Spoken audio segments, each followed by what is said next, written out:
We saw in Lindsay's report, vote early, vote often is not just a punchline to a joke for some Americans. Yes, in some states, it's possible to vote early and then change that vote. The CBC's Aarti poll has been looking into that side of the story for us. So, as if this campaign can get even more incredible, now we're talking about these record number of early voters changing their vote. Walk us through what Donald Trump said. It really is sort of the theme of this election, unusual things happening, right? And certainly this is one of them, where we know there is a lot of early voting. As many as 24 million early ballots have been cast. Those are what reports suggest. And we know, of course, that Donald Trump is, of course, trying to capitalize on this new, perhaps, suspicion that might be surrounding Hillary Clinton, given the fact that there could be more information about the email investigation. And so with that in mind, and knowing that there are so many early votes that have already been cast, he had an interesting pitch to voters when he was speaking yesterday in Wisconsin.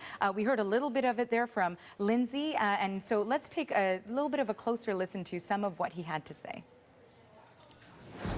This is a good time to make an important public service announcement, because a lot of things have happened over the last few days. This is a message for any Democratic voter who have already cast their ballots for Hillary Clinton and who are having a bad case of buyer's remorse. In other words, you want to change your vote. Wisconsin is one of several states where you can change your early ballot. And so that is actually true. There are some states where you can change your vote, and there are a number of those states. But also, what's interesting to note, John, is that Google Trends is reporting there's been a bit of a spike in terms that would be linked to being able to change your vote in the states. And could potentially throw the whole election result into question, at least in the minds of maybe some diehard Trump supporters. So, okay, he alludes to states, and we're really just discovering that this is possible. So where is this possible? Well, you know, there are a handful of states, and so we've got a map to sort of show you some of those states where you can actually change your vote. So those states are Wisconsin, where Trump was campaigning, Minnesota, Michigan, Pennsylvania, New York, Connecticut, and Mississippi. There are different rules that apply in each one of those states. It's not the same law across the board. In some cases, there isn't early voting, rather, so it might be an absentee ballot, which you could then cancel.